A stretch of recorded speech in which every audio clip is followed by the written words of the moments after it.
I'll go in ahead. You come in behind. Roger. Back in the hole.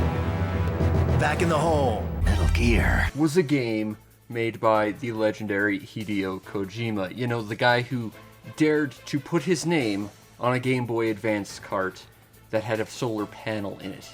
And it was amazing. It was a game that was the world's premiere My Life Simulator.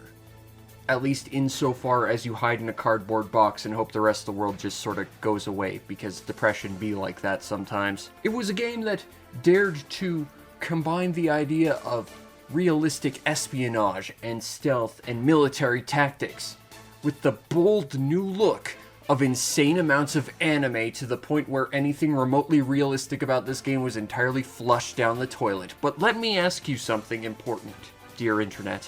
What if some madman out there dared to ask a world-shattering question? What if someone dared to ask a question that could bend reality itself? What if someone posed this question? What if Metal Gear was somehow even more anime, and also was made by the guy who did Deadly Premonition, and also voiced this crow for some reason? 兄貴、神さんのお導きが欲しいんですかい? Well, wonder no longer, dear internet, because I present to you the very game you've wondered about your whole life. Spy fiction. The story to spy fiction is like any good action spy thriller.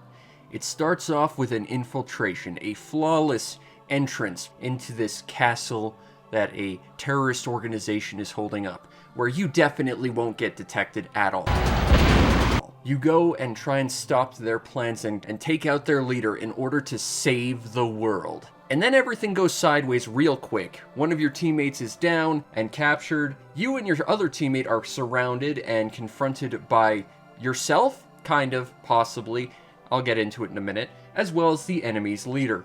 And it turns out that things are about to go real bad because they're about to unleash the end result of their grand conspiracy in mere moments. And then the game flashes back 2 months prior and you have to figure out how you got there. The story to spy fiction is actually pretty interesting in a sort of B-movie spy thriller kind of way. There's a big conspiracy, a terrorist ends up striking and making some big political claims, and a bioweapon that needs to be stopped using futuristic spy gadgets with all sorts of twists and turns, and doing things you wouldn't expect, including having a secret ending if you beat the game with both player characters, because there's 2 of them. Pretty neat. This game is ultimately a bit of a mess. I mean, it's by the guy who did Deadly Premonition. It's kind of part and parcel for the course. But if I were to try and describe this game as a singular thing, it would be inconsistent. Just talking about the story, it's got some really bizarre moments in its storytelling and its acting and its presentation in just how all of that is portrayed. Like I said, you have 2 player characters, so you might think that, oh hey, we're gonna have 2 different voices all over the game. No. Sort of.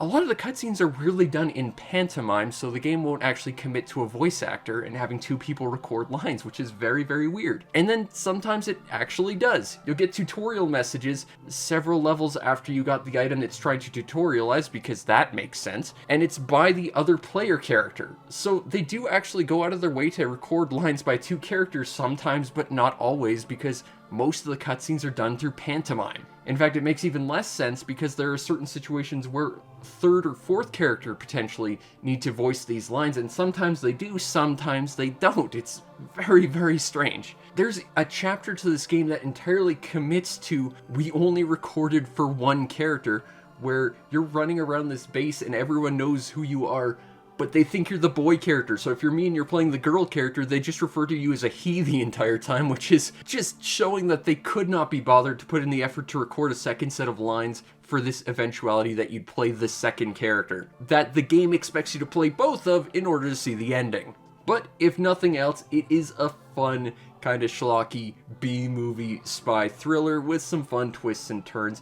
And heck, it does something pretty special that I really appreciate. This game actually features a digital actor in the form of Dr. Forrest Kaysen himself. You know, the guy from Deadly Premonition. For me personally, I love the idea of a digital actor. You know, that there's this one character that's transplanted into every game by this developer, but while they are the same person, they're a different character entirely, you know?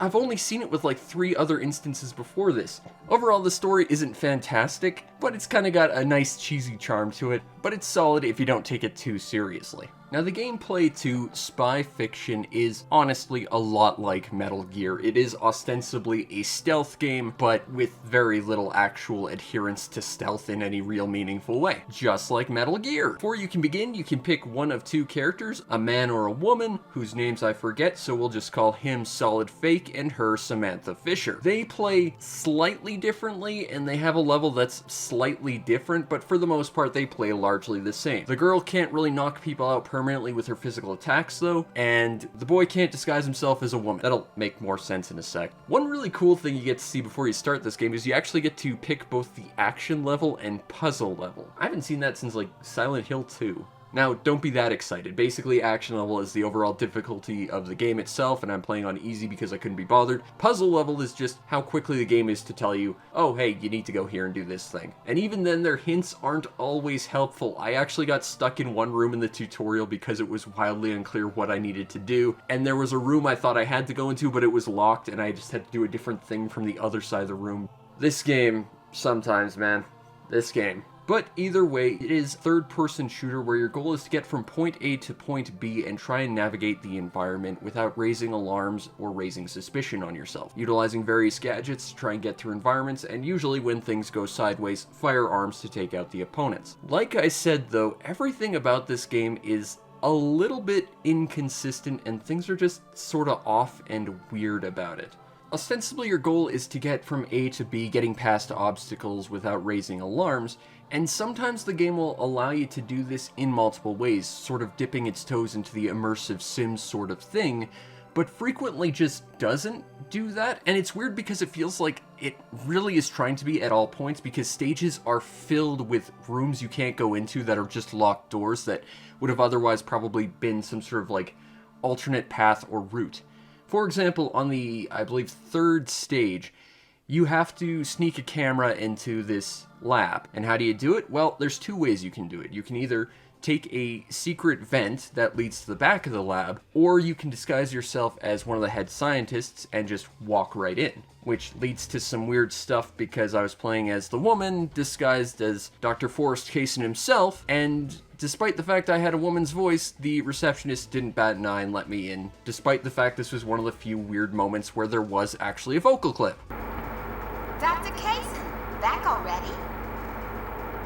Research calls. Would you open the door for me? Of course. One moment. There was just too much FK in the receptionist's coffee. That's what I'm chalking it up to. But it's also weird because this later comes up again, and the game will call you on having a different voice than the person and fail you immediately because there is actually vocal recording and replicating technology in this game that gets introduced several stages down the line, despite the fact it should be in effect here and just isn't, and doesn't punish you for it. Again, not consistent. But going back to how it sort of has alternate paths, yeah, most of the time it just straight up doesn't.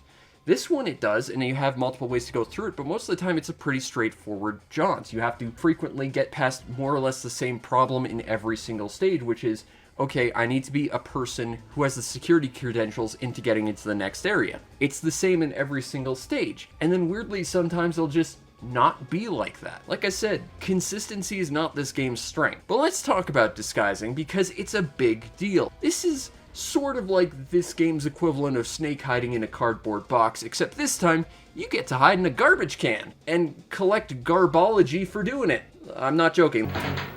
That's a real thing. Okay, let's back up. So you have a ton of different spy tools in this game, and the most important one, which is to say the only one that actually gets consistently used in this game, is your camera. If you can take a picture of any character in a stage and then throw yourself into a garbage can, you can then use 3D Stealth camouflage technology to disguise yourself as them. And this game did it 5 years before Solid Snake thought to do it in MGS4. Yeah, actually using hologram technology combined with actual photos to recreate someone else's entire visage to disguise yourself as them, and if you're hiding close enough to hear them talk, you can record their voice, which you need to do. at one specific point in the game and then never again for some reason, despite the fact it's still a mechanic the game actively tracks. The interesting thing is that you actually have to take really, really good photos of your adversaries as well. If you have a target and you take a photo of them from the side or the back, you'll only get sort of a rough replication of their clothing. But in order to actually replicate them fully, you need a front body shot of them with their face, which means that you actually have to be close enough to do that, which immediately makes you suspicious. Even if you're properly disguised, they'll notice you're doing something weird and immediately be on your case about it. So you have to be very stealthy about it. Although no one bats an eye as to why this fancy, high-ranking general you suddenly turned into starts smelling like trash. This game doesn't make a lot of sense in a lot of ways.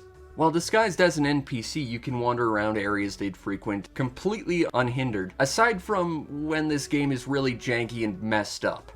Okay, so let's pretend you've got the perfect disguise. You are some high-ranking general who is completely out of the range of all the plebeians walking around. If you happen to wander anywhere near them, which the hitboxes in this game are kind of giant, they'll look at you and they'll exclaim, "Hey, who are you?" And most of them will either then suddenly call the security force, or they'll pat you down and check your cell. And if you're okay, they'll be like, "Oh, okay, fine."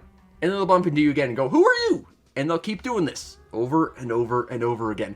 And you might think that's the end of getting checked as to whether or not you're actually someone else when you're not. It's not. Because let's say they pat you down for a moment, okay? They discover you, and they pat you down and they say, "All right, you're clear," because they discover that, hey, you've got a perfect disguise. Well, first of all, you can only do that so many times. Some disguises have more checks available than others, but every time you get patted down, one of those checks goes away. And then you become wanted if you run out of those. And then you have to clear your wanted level because they happen to somehow know that NPC Woman B is somehow wanted, despite the fact that this entire airship is filled with NPC Woman B, just you specifically. The logic of this doesn't make a ton of sense. But what really frustrates me is if you get patted down and they give you the go-ahead, every single time this happened to me, they then immediately decided I was the enemy and started shooting me. Like, "Oh, okay, you can go ahead." I'm like, "All right, cool. I'll just be on my way. Get out of your path so you stop detecting me." "Oh, I'm getting shot in the back now." Yeah. The stealth and the getting around people is not great. You gotta give them a wide berth or you're going to get shot in the back a whole lot. Like, that's just how it is. Now, fortunately, if you take enemies out, you can steal their security tags and clear any suspicion for all of your costumes, but it's annoying that you have to do this when it's really just a matter of the fact the enemy logic and detection just is really janky at the best of times. Heck, there's even an interesting case for not running around in a disguise, because most disguises will not allow you to actually fight anything, and a disguise is apparently too big to crawl into vents. Although, on the other hand, I also see this as an excuse to force you to not have a disguise at all times and forcing you into combat in a lot of scenarios, which do get forced upon you quite a lot, which makes levels weirdly predictable in how they're structured. Now, let's say hypothetically you get caught, and hiding isn't an option. You need to take out every enemy, because let's be honest, if you get caught, enemies do actually spawn like right behind you half the time. It's really obnoxious how quickly enemies will spawn in on top of you. Well, you've got some weapons, and by that I mean I found like 3 of them, and 2 of them are basically the same weapon. One's your starting pistol, which is silenced, and then one's a pistol you get later that isn't silenced. It's just a worse version of your starting weapon. And there's an assault rifle, and there's a revolver I found later on. I think you can get a couple of boss weapons down the line if you do something specific, but I thought I did it properly and I got nothing, so I don't know. Either way, the weapons you get are fine. The game has a nice auto-targeting system, so you just have to press the square button and enemies die relatively quickly. However, the game also does feature a first-person aiming mode, which is real awkward when the game requires you to use it, which is usually to disable sensors. First-person aiming in this is kind of just horribly uncomfortable. And it can be especially awkward because sometimes with stuff like the camera, it'll layer the camera over top of that as part of your first-person view, so you have to like shoot through your camera lens or go through a menu to disable your camera because they just really didn't know what they were doing with this. It's very clunky, very weird, and the weapons themselves are unspectacular. They do what they need to do, and there's plenty of ammo for them, but there's not really anything terribly special about the weapons themselves. But you are a spy, and what spy would be complete without spy gear. Well, Weapons and equipment OSP. there is a lot of spy gear in this game. Weirdly enough, you get a lot of it in the tutorial starting stage, and then long after you've had it, I'm talking like 2 or 3 hours, then they decide to tutorialize some of it when you pick up another one, even though you already have them in your inventory, because that makes sense. But most of the spy gear is at most a waste of inventory space, or at best a thing you use once or twice, or your camera, which is like the one consistent thing you use. Like the repelling gear. You use it at most twice in the game at very specific story points, and one of those is optional, depending on if you chose to rappel from a roof at the start of one stage as opposed to taking a ground floor entrance. Because again, some stages actually have multiple starting points, but not all of them because consistency. And heck, the one time you have to use the repelling gear, it is just an absolute mess. This is a puzzle, quote unquote, I was stuck on forever because it kept instant killing me. You have to lower yourself into a vault that has a bunch of laser tripwire sensors. It has a body temperature sensor, so you have to keep your body temperature down. Then you have to lower yourself down to a computer without touching the floor, because that's got sensors. Remember a password to put it into a computer, because again, your body temperature is heating up. You gotta know all this stuff in advance. And then the most baffling thing about it is if you manage to get all of that done, then the game decides to add another motion sensor that's coming down from the roof the way you need to go because you can't touch the ground. And at least the first few times it's going to completely confuse you as to what you need to do, because you should be able to slip between those two things if you go entirely vertical, which is one of the first things you learn about rappelling. Instead, you need to go even more horizontal to the floor to make it even more actiony. But in a game situation, they're dropping this right on you when you have these million and one other things you have to worry about, and you can't make a single mistake or you instant fail and have to do it all over again. It's confusing, it's dropped on you out of nowhere, and you just have to sort of work with it. And I'm not gonna lie, this took me way too long to actually figure out I was supposed to do the opposite thing and get closer to the floor when they explicitly tell you not to do that, and when there's room between that new sensor that you should be able to slip between logically. This one puzzle was an absolute mess, and it was punishing, and I hate it. And it was even hard to see the sensors because the room is bright white and it blows out the camera. It's just a mess. Another thing that the game sort of makes a big deal about in the tutorial stage is your spider grips, because you can dangle from the ceiling and walls and sort of stealth Spider-Man your way around. You have to use it once in the game, and it's not until the final level. Like, I don't understand why they make such a big deal about this. The bandage bomb, I used it once. The disruptor, I used it the one time the story required me to. All of this stuff takes up a huge amount of your inventory space, and most of it is completely useless. Or you use it once for story reasons, and you could just implement it as a cutscene. It just clutters your inventory for no reason. And in general, the inventory UI is awful. They basically took the whole sliding multiple compartments thing from Metal Gear and then just decided to fill it with crap you never use. Everything about this game is wonky and janky. There's frequently moments where they'll try and give you hints as to what to do, and it's just confusing or unclear. Like I said, back in the tutorial, there's a moment where you have to like take a picture of an officer, and they show you exactly where the officer is, but all the doors to the area are locked. What are you supposed to do? Like, I figured it out eventually, but it took me a depressingly long time to kind of get to that point. There are just weird things that feel like they should be a lot clearer than they are. There are things that just clutter the game and bog it down, and everything about it is inconsistent. Why do some levels have multiple starting points? Why do some objectives have multiple ways you can go after them? Why is it sometimes I need to have the audio data from one person, but sometimes not, where I'm using this character's disguise? I should have to sound like that guy for it to make sense, but they only tutorialize that after you'd actually use it, which doesn't make any sense whatsoever. This game is absolutely a jank-filled mess, and it comes nowhere near close to the quality of Metal Gear, but it is as insanely sci-fi, and it tries to go so hard on it being cool and anime and all over the place as like a weird, goofy, cheesy action thing. And even though it's weird and janky and awkward and unclear in a lot of ways, and the enemy detection is very fiddly and it's punishing for no reason in places, I still kind of like it. Like, I love that it's being very earnest and it's very cheese, and as long as you're willing to take it on its own level and you're willing to accept that it's not a serious game and it's silly, you can have a lot of fun with this, I think. The overall presentation to spy fiction is pretty solid for what it is, for the most part. Like I said, there's some gripes about having audio lines that should be where they aren't, and having audio lines that aren't where they are. There are parts where the subtitling doesn't subtitle properly. There are parts where the subtitling isn't there at all. There are parts where you wander past a very, very German character with a very heavy accent that one line later has a very American accent because consistency. The missiles have been loaded. The train is ready. Any minute now.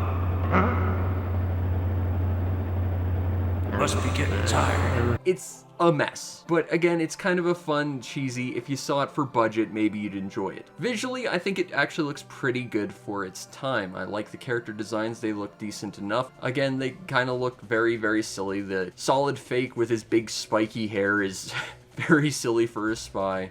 And Samantha Fisher looks exactly like she does, which is to say she looks like your third-party member who you don't get to play as. The characters actually do look pretty good, though. Again, when I saw Forrest Kaysen in here, I knew immediately, hey, that's the guy from Deadly Premonition, I remember him. He was very striking. The fact that all the characters do look very discernible, that's very nice for this game. Audio-wise, okay, I'm just gonna level with you. The voice acting is silly and not fantastic. There are some decent actors here, but the acting itself is kind of all over the place. In terms of music, I remember one track, it has this absolutely trying way too hard rock track that is way too short, but it's way too awesome and it's going to be stuck in my head forever. The presentation, it's decent, but it's a little all over the place and it needs a lot more care and attention.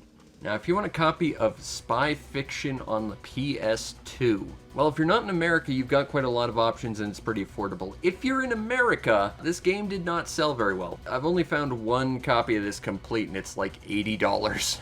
And again, I'd attribute this to it being a game that wasn't really advertised, no one really knew about it. I mean, the only reason I remember this is because I saw it on a very early stream on Justin TV, like 15 years ago. Like, this was a game, and I had no idea what it was. I actually spent years looking for this game because I was just so curious as to what this Metal Gear that was somehow more anime would be about. And you know what? It's not a fantastic game. It's at best one of those sort of PS2 B-grade games, but you know, it's a fun, goofy cheeseball time. And if you want a fun, goofy action B-movie kind of romp, this one's got sort of a charm to it. It's not fantastic. It's a giant inconsistent mess, but I kind of like it.